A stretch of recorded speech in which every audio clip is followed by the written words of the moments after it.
Los ha habido mucho más sanguinarios, los ha habido mucho más feroces, los ha habido mucho más numerosos.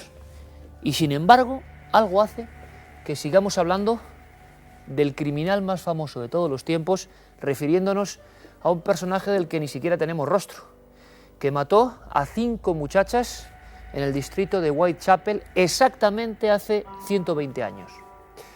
Aquel 1888 para algunos fue un año satánico en el corazón de Londres. Una especie de figura escurridiza, con conocimientos quirúrgicos, era capaz de sembrar de sangre y de vísceras y de extraños mensajes las calles y callejones oscuros de aquel ambiente un poco degradado del Londres industrial. Pero la gran pregunta es por qué se ha quedado tan impregnado en el inconsciente colectivo Jack el Destripador. Quizá porque efectivamente no sabemos nada de él, porque las teorías han fluido y ninguna parece convencernos. Se habló del pintor Walter Sickert, se habló del doctor Bull, doctor de la propia reina de Inglaterra, se habló de una mujer, se habló de un sacerdote, se habló de tantas cosas. Las teorías, incluso recientes, de la investigación de Scotland Yard, no hacen más que agregar leña al fuego, un fuego que ya parece absolutamente inextinguible, porque estoy seguro que pasarán otros 120 años y en otros cuartos milenios seguirán hablando de Jack el Destripador. Quizás su forma de actuar y sobre todo el desafío hacia las fuerzas de seguridad. El primer asesino despiadado que no solo convierte en un infierno su entorno, sino que además se atreve a escribir mensajes y a retar a la propia policía. Desgraciadamente, he aquí el primer caso de criminal mediático. Luego, por desgracia, ha habido muchos imitadores. Pero este pionero en lo sangriento, en lo macabro, tiene sus pequeños honores policiales. Hoy se sabe que su forma de actuar, desde luego, podía estar acompañada de otros secuaces, de otras personas que quizá organizarían un grupo criminal de primer nivel. Pero hay otro enigma. ¿Qué buscaba Jack? ¿Por qué hacía exactamente eso? Nuestro compañero Luis Álvarez estuvo allí, en Whitechapel, que ha cambiado lo suficiente para dar otra imagen, pero todavía, según nos confesaba nuestro compañero, caminar a ciertas horas de la noche hace que la mente retorne a lo que pudieron vivir aquellas jóvenes, aquellas muchachas de vida más o menos alegre, que de pronto se encontraron con el cliente más inesperado, con Jack el Destripador. Ahí es nada. Nosotros seguimos su sombra, seguimos sus huellas e intentamos saber qué rastro puede ser el verdadero. Y acompañamos a cientos de miles de amigos a esta apasionante investigación. Esta escalofriante historia, la del primer asesino en serie, se gestó aquí, en el corazón del viejo East End londinense, en el siniestro barrio de Whitechapel.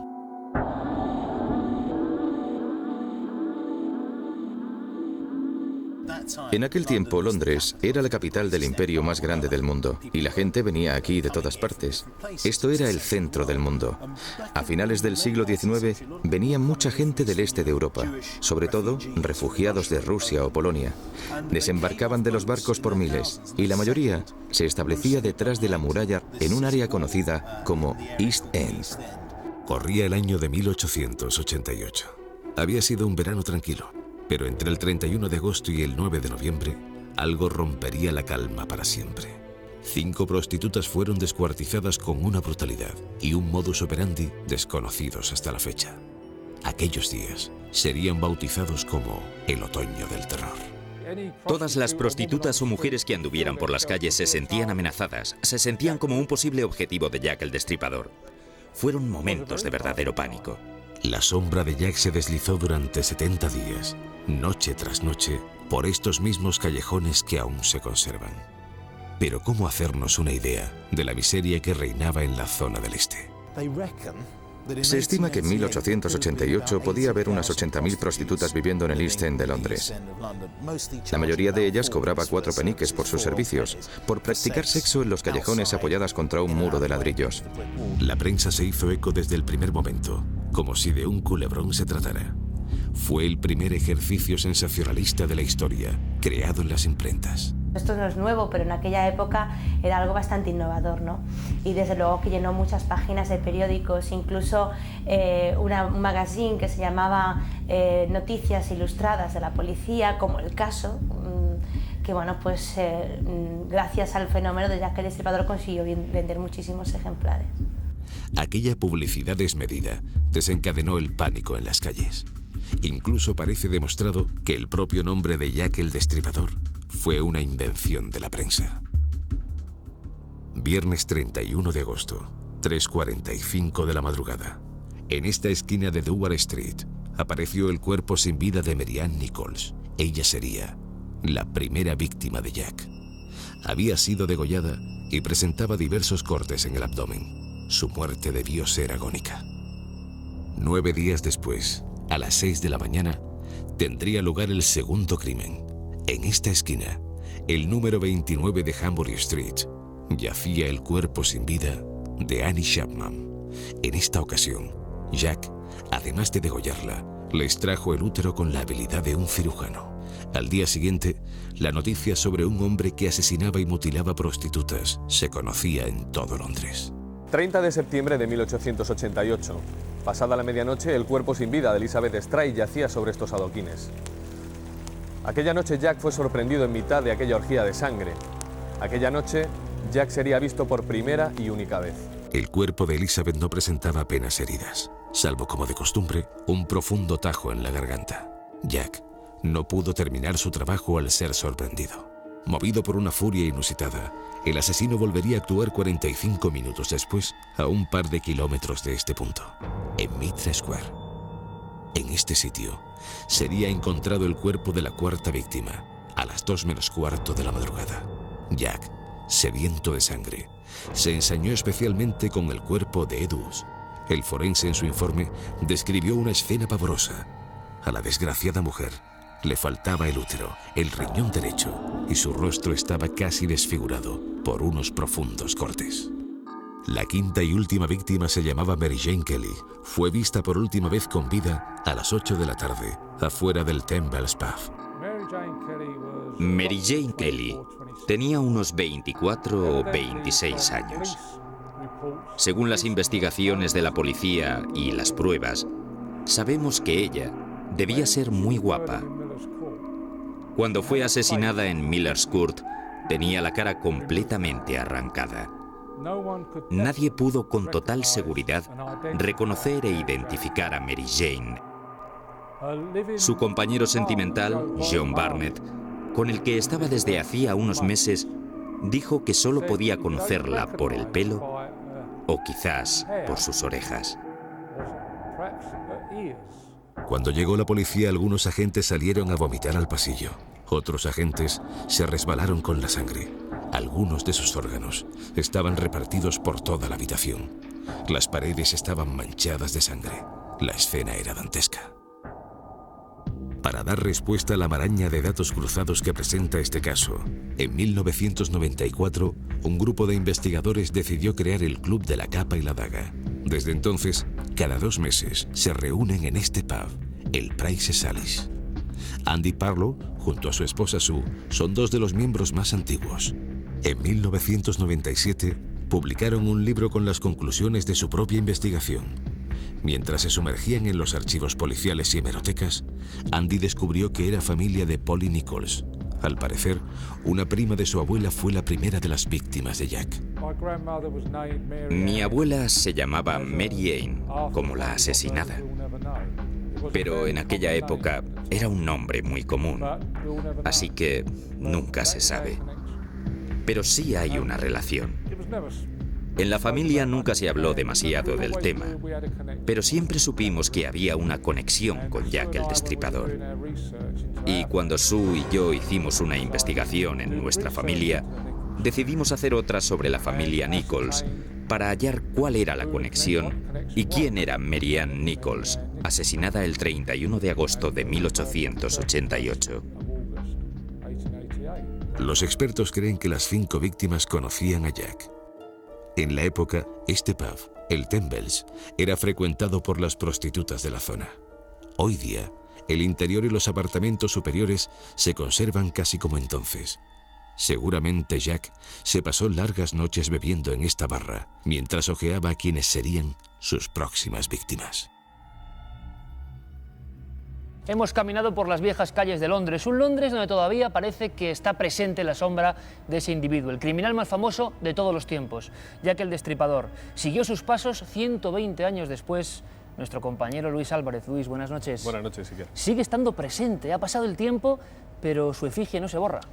No solo eso, la estética del momento donde sucedieron estos crímenes, allá por 1888, sigue estando impregnada en muchas de las calles, ¿no?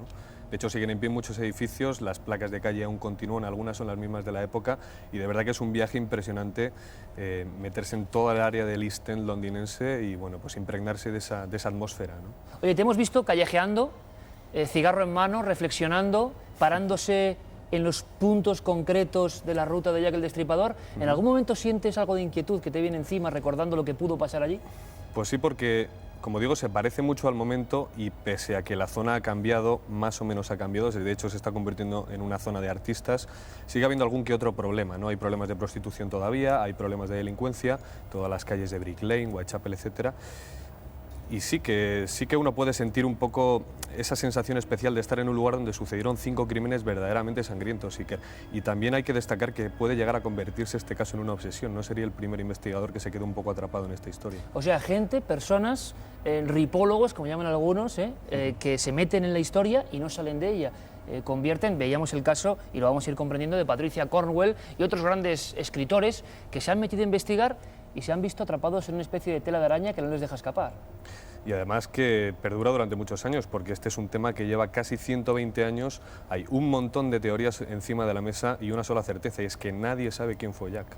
Por mucho que se hable después de tanto tiempo, solamente tenemos esa única certeza. A pesar de ese anticipo, digamos, de cerrar el caso que hizo Scotland Yard, ni más ni menos, las teorías siguen flotando y cada uno defiende la suya.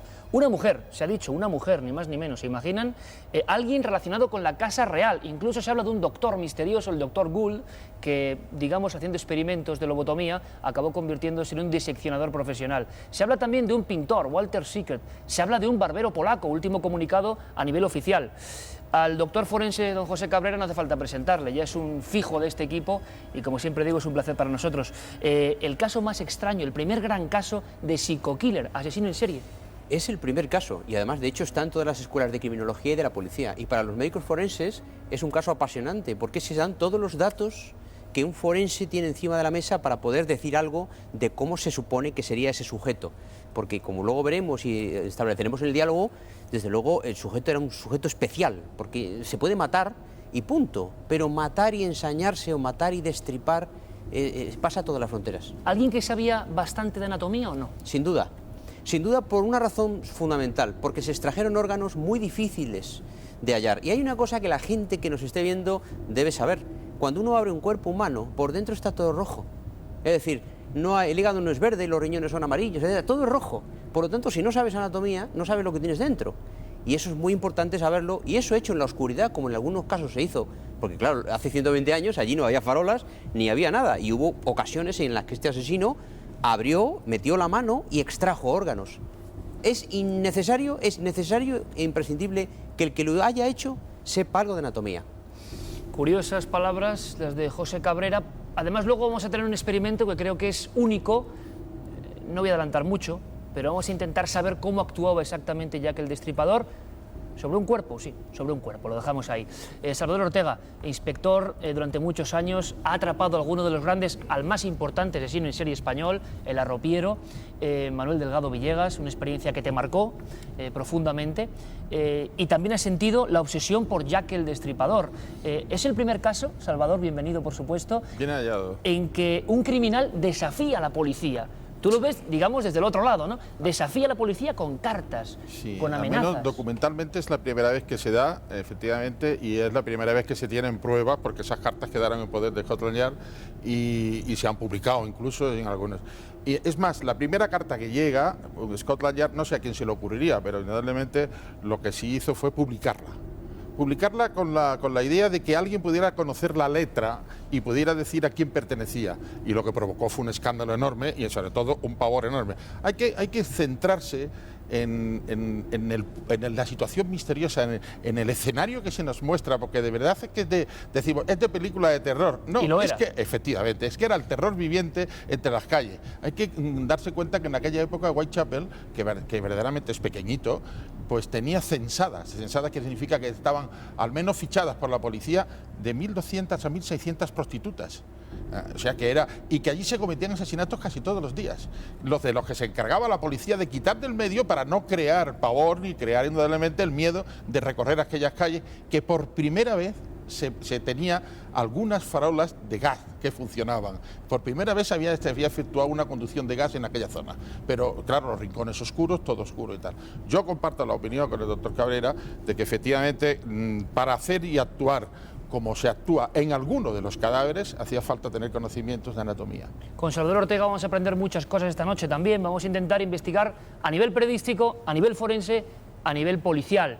Por cierto, Luis, cartas que recibía el pueblo británico con un estupor tremendo, se publicaban en la prensa, primer gran escándalo folletinesco, la gente haciendo colas y agotando las tiradas. Hay quien habló incluso de montaje periodístico, pero ¿qué sabemos de esas cartas? ¿Realmente podían ser de Jack el Destripador? ¿Podía haber imitadores? Hubo una gran obsesión de pánico en torno a aquella firma que decía poco menos que sinceramente tuyo, Jack, ¿no? Acababa siempre así. Efectivamente, Iker, hubo en torno a las 120 misivas enviadas tanto a la Agencia Estatal de Noticias inglesa, a la Metropolitan Police, Scotland Yard, y a la prensa, a algunos diarios. De entre todas ellas, los verdaderos expertos, que son los riperólogos, como apuntábamos antes, se cree que solamente son 3. Todas las demás, ¿quién las envía? Hay cambios de letra muy diferentes, hay incluso firmas distintas. Cualquier grafólogo se daría cuenta de que estamos ante la historia de una farsa, ¿no? Y todo esto, ¿por qué además? Porque hay que intentar hacernos una idea de qué es lo que pasó en la época.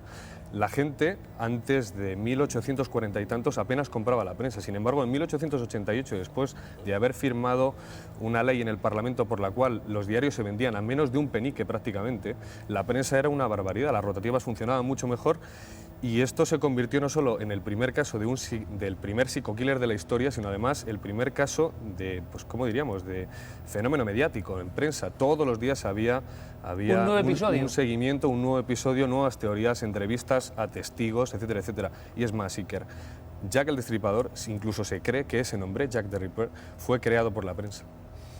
Bueno, no nos extrañaría, ¿no? Sería una forma de...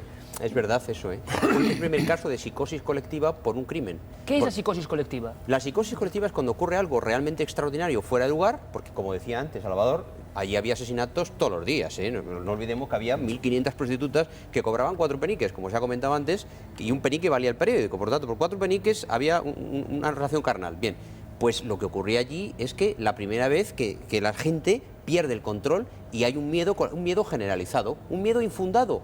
Hombre, infundado en la medida en que son 5 asesinatos, pero allí había asesinatos todos los días.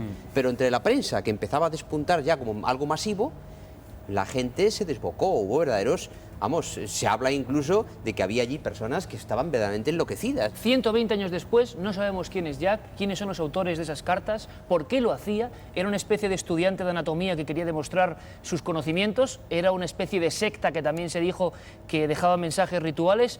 ¿Quién era? Se habló de mujeres, lo hemos dicho. Mujeres, doctor, suena un poco extraño, podría ser. Yo me imagino una mujer con su traje destripando en mitad de la calle. Oye, podía ser perfectamente, pero es una de las últimas teorías. Es algo excepcional. Una mujer no tiene la agresividad suficiente para llevar a cabo esto y tampoco la fuerza necesaria, porque la fuerza que se empleó en el desgarro de estos cadáveres es una fuerza prácticamente sobrehumana. Cuando se hace una autopsia requerimos instrumental, no solo instrumental de cortar, sino separadores quirúrgicos. Entonces la persona que hizo esto tuvo que ser necesariamente un hombre o la mujer más fuerte de Londres, claro, valga la broma. Es decir, y además tenemos una prueba que es casi definitiva en este sentido, es que Elizabeth Stride, que fue, tengo entendido que la tercera víctima, efectivamente, el 10 de septiembre de 1888, ahí la tenemos en pantalla, precisamente no está desfigurada y Jack no se ensañó demasiado con su cuerpo porque fue sorprendido en mitad de aquella orgía de sangre, ¿no?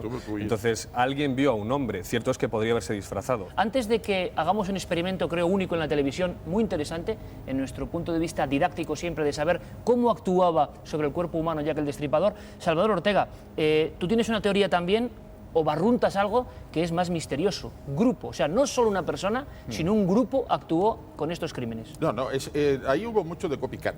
Eso ¿Qué es indudable. copycat? Copycat es el individuo, el imitador, el simulador, el que copia de otros asesinos. Eso se da casi siempre que hay una gran profusión mediática en cuanto a los asesinatos, sobre todo. Lo tenemos en cada vez que sale un asesino en serie o un asesino múltiple, como yo les llamo, pues naturalmente hay mucha gente que imita, que copia, y eso luego después trae confusión.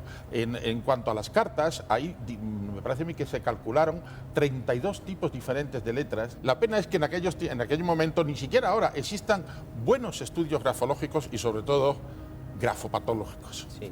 Eso nos hubiera dado mucha luz, ¿no? Se echa de menos, efectivamente, un análisis grafológico importante que en aquella época estaba en sus albores. Efectivamente, pero hoy se podía haber hecho, incluso grafopatológico, saber si estábamos en presencia de un psicótico o no. Pues vamos a preguntarle a grafólogos importantes que están trabajando hoy en día en España, qué opinan sobre las cartas de esa escritura un poco agresiva, extraña. Repito, un grupo, una mujer, hombres y mujeres que tenían que ver con la realeza británica, escándalo incluso que llegaba a salpicar a la corona inglesa, ¿sí o no? Todo en torno a esta historia es realmente asombroso. Hasta el punto de que uno empieza a indagar en libros clásicos sobre Jack el Destripador y se encuentra escenas difíciles de olvidar. Fíjense qué curioso. 20 años antes de los crímenes de Jack, en el mismo barrio de Londres, hay una especie de obsesión y también de miedo. Participa la policía en la pesquisa porque hay un personaje que algunas personas identifican como Springle Jack. Curioso, ¿eh? Algo así como Jack el de los tacones con muelles, y aseguran que es un criminal que asusta, que da grandes saltos, que va embozado en una capa y que escapa por los tejados. 20 años antes de los crímenes de Jack. Extraña profecía, mismo personaje que luego pasó, digamos, a mancharse de sangre. Decía Luis Álvarez, nuestro compañero, que este tema obsesiona, y confiésalo, lo has dicho, que te está pasando, que te está pasando. No, es que me has comentado escribir un libro y te he dicho que como no soltemos este tema ya, vamos a acabar en un psiquiátrico recluidos, porque es como si la sombra de Jack fuera tan alargada que no pudieras escapar de este asunto ni siquiera, pues fíjate, volvimos de Londres hace apenas 15 días. Y es que no hemos podido soltar este tema. Uno es que sueña ha sido una con Jack. obsesión. Pues sí, sueña con Jack. Yo sueño con Jack. Pues luego nos cuenta Luis su sueño, pero antes, que nos lo cuente, ¿verdad, Salvador? Pero antes de ver incluso y de comprender la lista de culpables, entre comillas, que se ha dado a nivel oficial, les invito a seguir ahondando en esa ruta misteriosa, muy sombría, donde en pleno siglo XXI sigue apareciendo Jack. ¿Quieren saber por qué? Compruébenlo. En torno a la figura de este asesino sin rostro, se ha creado toda una infraestructura turística. El London Dungeon, una especie de pasaje del terror a la inglesa, es visitado por unos 600.000 turistas al año. Parte del museo está dedicado a recrear lo sucedido en aquellos oscuros callejones. Encendió una cerilla y en ese preciso instante, él vio la sangre fluir de su garganta. Tendida boca arriba, y viéndose claramente en los ojos de Jack el Destripador.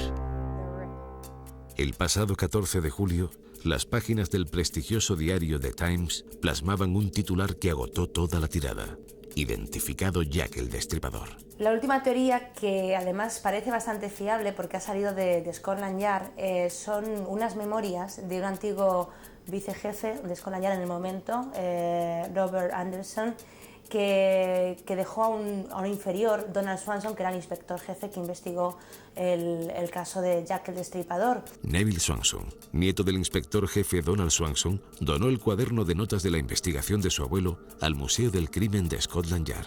En el margen de una de las páginas, acusaba directamente a un extraño sujeto que ya fuera interrogado entonces. Murió en un asilo psiquiátrico. Algunos investigadores han dicho que tenía dos identidades: David Cohen, Aaron Cohen o Kominsky, y otro agente, posiblemente ruso, con el nombre de Kominsky. Se cree que este último era un agente de los servicios secretos rusos enviado aquí. Se han publicado decenas de libros con decenas de hipótesis sobre la autoría. La que más años estuvo vigente salpicaba directamente a la Casa Real Británica e involucraba a la masonería en una verdadera conspiración. Pero en 2001, la escritora norteamericana Patricia Cornwell publicó una obra quizá definitiva. Después de varias investigaciones, pruebas distintas, cotejar documentos, es ridículo decir que es una simple coincidencia. ella sostiene que fue William Seeker, que es un pintor impresionista británico de aquella época, y parece ser que en las cartas que fueron enviadas a la policía reivindicando los crímenes hay unos dibujos, y ella sostiene que esos dibujos son de este pintor, y eso le ha llevado a comprar hasta 36 obras de este pintor, a comprar su escritorio, a contratar a científicos, a forenses para que hagan pruebas dactilares, pruebas de ADN, para demostrar, como ella sostiene, que Walter Seeker fue Jack el Destripador. Andy centró su investigación en otro sospechoso, George Chapman, un polaco judío del barrio que habría adquirido en el ejército algunas habilidades quirúrgicas. Era un barbero que trabajaba en el este de Londres. Repentinamente desapareció de la zona. Era un hombre joven, tenía unos 20 o 23 años en la época de los asesinatos, pero en 1903, 15 años después, fue colgado por haber envenenado a 3 o 4 mujeres. Por tanto, sabemos que era un asesino. Si bien poco o casi nada se sabe del asesino, ¿cuáles son los datos que manejó realmente la policía? Se ha llegado a hacer un perfil que podría ser un hombre blanco de entre 28 y 36 años que vivía en la zona y que seguramente era un hombre completamente normal, aparentemente normal, que visitaba los pubs de la zona, que conocía a los vecinos e incluso conocería a sus víctimas. Y esta precisamente es la razón por la que quizá Scotland Yard en algún momento lo pudo interrogar, pero lo descartó como sospechoso, como culpable, porque en aquella época Scotland Yard no concebía que el asesino pudiera ser una persona normal, se buscaba un verdadero monstruo. Para entrar en la mente enferma de un asesino, hoy día la ciencia cuenta con el análisis pericial de la caligrafía de algunas de las cartas que envió a la policía, jactándose de sus crímenes. En esta carta se nos muestra un perfil de una persona que intenta controlar sus sentimientos, pero que no lo consigue.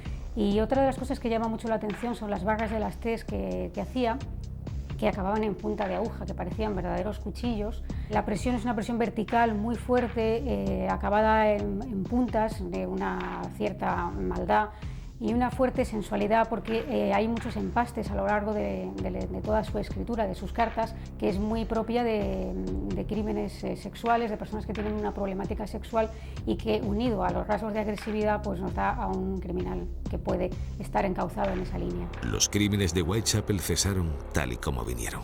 La policía cerró precipitadamente todas sus investigaciones, sin haber conseguido nada, con el mismo misterio. A menos que no se aporten nuevas pruebas tan sólidas como una roca y 100% seguras, no creo que sepamos nunca quién fue Jack el Destripador. Yo creo que nunca se llegará a cazar a Jack el Destripador, a desvelar su verdadera identidad, porque si no se ha conseguido hasta ahora, han pasado 100 y pico años y nadie ha sido capaz de demostrar verdaderamente quién es, y el problema es que las pruebas son las que son y no hay más pruebas. Dentro de 10 años la gente seguirá interesada en Jack el Destripador. En 20 años verás cómo se seguirán haciendo programas sobre Jack el Destripador, y si se descubriera quién fue, fin de la historia. Nos despedimos de este barrio intentando sentir lo que se vivió en 1888. El miedo, la niebla, la sangre. Una mezcla de elementos que conforman el gran misterio criminal de la era moderna. Ha pasado mucho tiempo, pero a veces, en mitad de nuestro caminar, sentimos que alguien nos susurra. Sinceramente tuyo, Jack. Una carta extraña y aterradora. Publicaban esto los periódicos del 19 de noviembre de aquel año fatídico en Whitechapel, y se referían a que las cartas eran enviadas con pequeños trozos de letras de imprenta, es decir, una manera de amenazar, de sugerir, de casi desafiar de manera chulesca sin que la policía pudiese estudiar el trazo de la escritura. También nace, Salvador, esto aquí, es decir, mensajes con letras extraídas de textos que son inidentificables. Y más aún, el desafío directo, cuando le dice, cuando se identifica, aunque no se identifica indudablemente con su verdadera personalidad, cuando ya se denomina Jack el Destripador, él se muestra contento. Si analizas esas cartas, son muy educativas desde el punto de vista policial. Hay primero una exposición de hechos en las que dice que efectivamente él quiere matar prostitutas y continuará matando prostitutas. Luego después hay otra fase en la que él está contento con lo que hace. Mi trabajo fue muy bueno. Esta última no le dio tiempo ni siquiera a enseñorea incluso, o sea, entonces. eso es. Luego, fíjate tú con la resemblanza de los perfiles que solemos hacer con los asesinos múltiples o los asesinos en serie. Y luego después te dice que va a continuar haciéndolo hasta que la policía lo coja. Ya prevé que va a ser atrapado. Él lo dice claramente, hasta que me atrapen. Y no me importa que además me llamen por mi nombre. Estoy muy contento con mi juguetito y con mi nombre. Mi nombre artístico le llama. O sea, había vanidad en este hombre, había vanidad. Claro, el narcisismo que lleva intrínseco esta serie de crímenes. Se podría hacer un perfil psicológico, doctor, de Jack el Destripador viendo esta actitud tan extraña, ¿no? Un criminal, imagino, que lo que no quiere es que le cojan, ya que era todo lo contrario. Sí, porque lo que él estaba haciendo era creativo para él. O sea, él lo que estaba mostrando a la gente, a la policía, a su sociedad contemporánea, una sociedad llena de injusticias, por cierto, porque parece que nos hemos olvidado que esto fue hace 120 años, es mostrar a todo el mundo que él era capaz de crear un escenario tan pavoroso que generara lo que hemos hablado antes de psicosis colectiva. Luego había un narcisismo patológico. Última teoría, Luis. Prácticamente este mes Scotland Yard se descuelga con una teoría asombrosa. Sí, un barbero polaco, el último a sumarse al club de los supuestos culpables de los crímenes de Whitechapel. Efectivamente, además lo publicaron en prensa, dieron una rueda de prensa, un briefing. ¿Quién era este barbero polaco?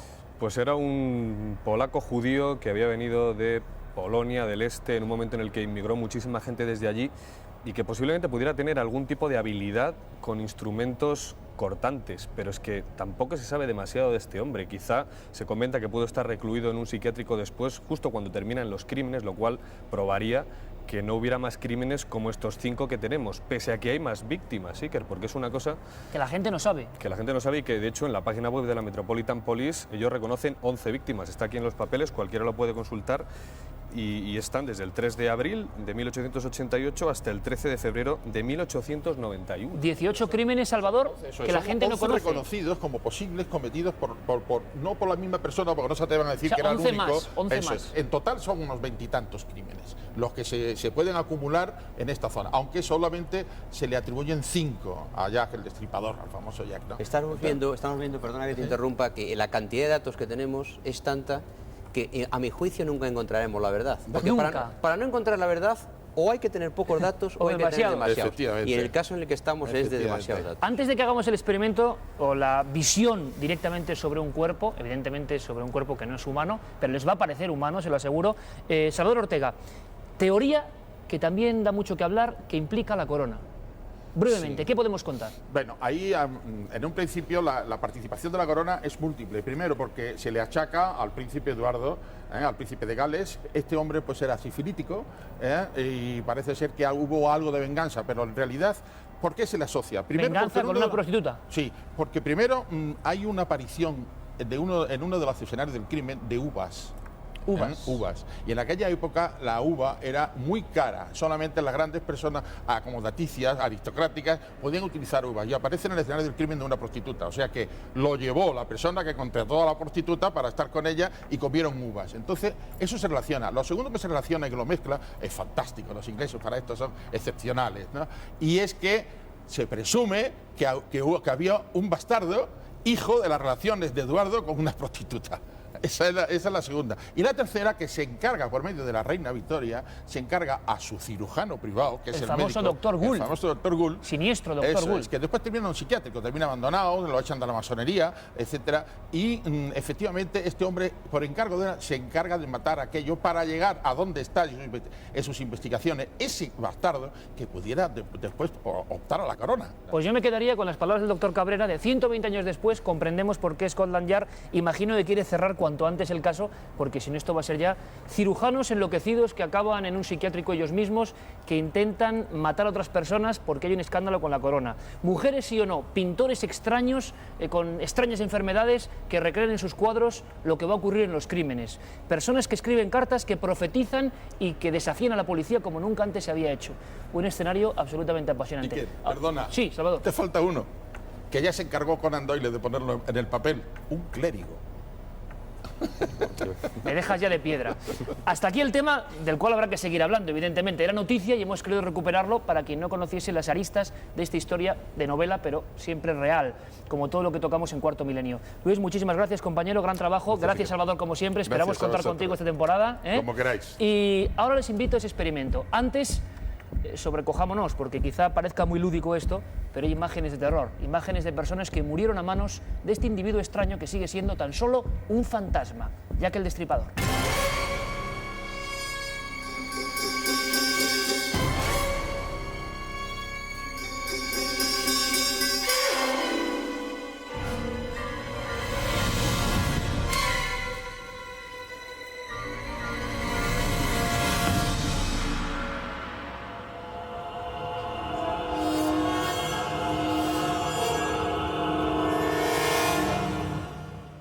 Hablar con el doctor Cabrera es como hablar con un libro abierto. Pocas personas como él para conocer los secretos del cuerpo humano. 1000 autopsias. Unas cuantas. 1000 autopsias. 22 años. ¿Se difiere, digamos, la realidad de lo que nos cuentan, por ejemplo, series norteamericanas con lo que luego es enfrentarse a un cadáver? No tiene nada que ver. La gente está pensando en CSI, por ejemplo. Es una serie que no tiene nada que ver con la realidad. ¿La realidad puede ser parecida a lo que tenemos aquí? Esto es muy cercano a la realidad. Vamos a desentrañar esa realidad. Aquí tenemos... Muy bien. Una reproducción de lo que sería, por ejemplo, Mary Jane Kelly, la más célebre protagonista, por desgracia para ella, de los crímenes de Jack el Destripador.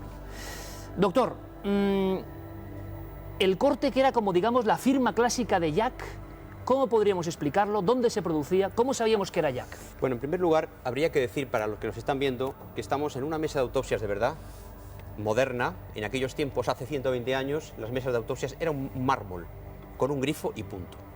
Este maniquí es perfecta copia de la realidad. No es una cosa, es decir, lógicamente no es un cadáver, pero es una copia fiel de la realidad, magníficamente hecho. Hay que felicitar a nuestro compañero Oscar Dorian, que ha hecho un trabajo impresionante, porque parece que va a despertarse de un momento a otro. Es que es fantástico el trabajo. Habría que señalar, y es importante que la gente que nos está viendo lo entienda con absoluta seriedad, que este supuesto, no sabemos quién todavía... fantasma. Efectivamente, lo que hizo, lógicamente, para matar es degollar. Degolló siempre de izquierda a derecha porque supuestamente era diestro. Es decir, cuando un diestro mata a una persona degollándola, la coge por detrás y corta de izquierda a derecha. Porque así la persona muere y encima no grita, lógicamente porque se desangra. Un corte en el cuello es la muerte en aproximadamente un minuto. ¿Un minuto? Aproximadamente un minuto. Es decir, es una muerte instantánea. Y una vez que la persona ha muerto, ya hay varios cadáveres diferentes en los cuales en unos hizo una cosa, en otros hizo otra. En uno de los cadáveres, por ejemplo, cortó horizontalmente y abrió de arriba abajo. En otro cadáver hizo un zigzag, es decir, un zigzag es un corte anfractuoso, es decir, no es liso. Lo raro de esto es que él tuvo que separar, porque el cuerpo humano es muy fuerte, la piel es tan fuerte que se han visto cadáveres cortados por un tren y la piel estaba pegada en la vía y el tren había pasado. Quiero decir con esto que un cadáver el cadáver es sin vida, pero es muy fuerte un cuerpo humano. Entonces, en el corte que hizo él, que en los varios cadáveres, uno horizontal, otro longitudinal, él tuvo que separar. Y unas veces tuvo luz y otras veces no. Y una vez que se abre el cuerpo, dentro del cuerpo, todo es rojo. Es decir, es rojo los riñones, rojo el hígado, rojo los intestinos. Y una vez que él separa y abre y entra, para encontrar, por ejemplo, un riñón, tuvo que ir al fondo de la cavidad. La gente cree que el riñón está aquí, pero el riñón no está aquí, está pegado a la columna vertebral. Es decir, justo en la parte de abajo del cadáver. Y para llegar a ese riñón, hay que separar todo el paquete intestinal, ir al riñón, abrir y extraer el riñón. Por eso es la dificultad. Estoy seguro, doctor, que usted ha hecho mil autopsias, pero nunca una tan vista como esta. No, seguro. Tenía conocimiento este individuo, sea hombre, sea mujer, sea de la corona, conocimiento y posiblemente instrumental como ese. El sujeto que hizo esto necesariamente tenía que tener conocimientos de anatomía. No sabemos si esos conocimientos eran porque era hijo de carnicero y estaba en una carnicería, o era porque estudiaba anatomía en una facultad de medicina, o era porque era médico, o era porque era pintor, que es una de las hipótesis, y había trabajado con cuerpos humanos. Los pintores en aquella época utilizaban cuerpos humanos para hacer sus pinturas. Y había estudios muy detallados de lo que era la anatomía humana. Pero completamente detallados. En cualquier caso, la persona que extrajo un útero o extrajo un riñón sabía lo que hacía. El útero es muy pequeño. Es tan pequeño que podríamos decir que con un puntero, con el puntero, que difícilmente se verá, podría ser del tamaño más pequeño que una cajetilla de cigarrillos, un útero normal. Por lo tanto, extraer el útero implica saber cuál es, implica cortar, implica extraerlo. Se ha hablado también de rituales, de grupos, de señales en los cadáveres que podían ser leídos por otros o que quizá pudieran ser leídos en el futuro. Por ejemplo, cercenar un pecho. En el corte de un pecho, que es uno de los casos que tenemos, él corta el pecho, lo quita y lo saca de él. Eso podía ser simbólico. Podía ser un sujeto que de alguna manera odiaba al sexo femenino porque le había producido algún daño. Se hablaba de una hipótesis de la sífilis en el caso de la Casa Real, o bien porque era un sujeto frustrado porque tenía un problema sexual. Pero el extirpar un pecho y colocarlo fuera de es una agresión directa a lo femenino de la mujer. ¿Cuál de todas las operaciones, entre comillas, que hizo Jack en sus víctimas te llamó más la atención? Hombre, la operación más tremenda, que no es una operación, es, de ahí su palabra, destripador, es aquella en la que destroza el cuerpo. Ese destrozo del cuerpo revela cólera, porque él abre de manera brutal todo el abdomen, extrae toda la masa intestinal, extrae órganos internos, llena de sangre alrededor del cadáver, alrededor de la habitación. Ahí hay ensañamiento, ahí hay anormalidad. De ahí se deduce que esta era una persona profundamente trastornada. Era una normal, quizá no un loco, pero sí una normal profundo. Eso es lo más impactante de todo lo que se ha visto de Jack el Destripador. Yo te agradezco personalmente, doctor José Cabrera, que ante millones de amigos hayamos descubierto algunas de las claves forenses en el caso más célebre, el de Mary Jane Kelly, que dio origen al pavor social sobre Jack el Destripador. Pero no me resisto a hacerte una última pregunta. Con todo lo que hemos hablado, con todo lo que hemos visto, ¿tú con qué teoría te quedas?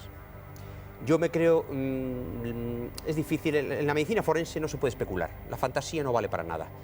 Yo creo que el sujeto que hizo esto era efectivamente un hombre blanco, era un hombre fuerte, era un hombre con conocimientos de anatomía seguro, un hombre con disponibilidad económica, por lo tanto era de la clase elevada, no era un hombre sin dinero, y era un hombre profundamente anormal en su relación con el sexo femenino, y por alguna razón ese narcisismo le llevó a autoalimentarse y a ver en esto que hacía una obra profundamente anormal.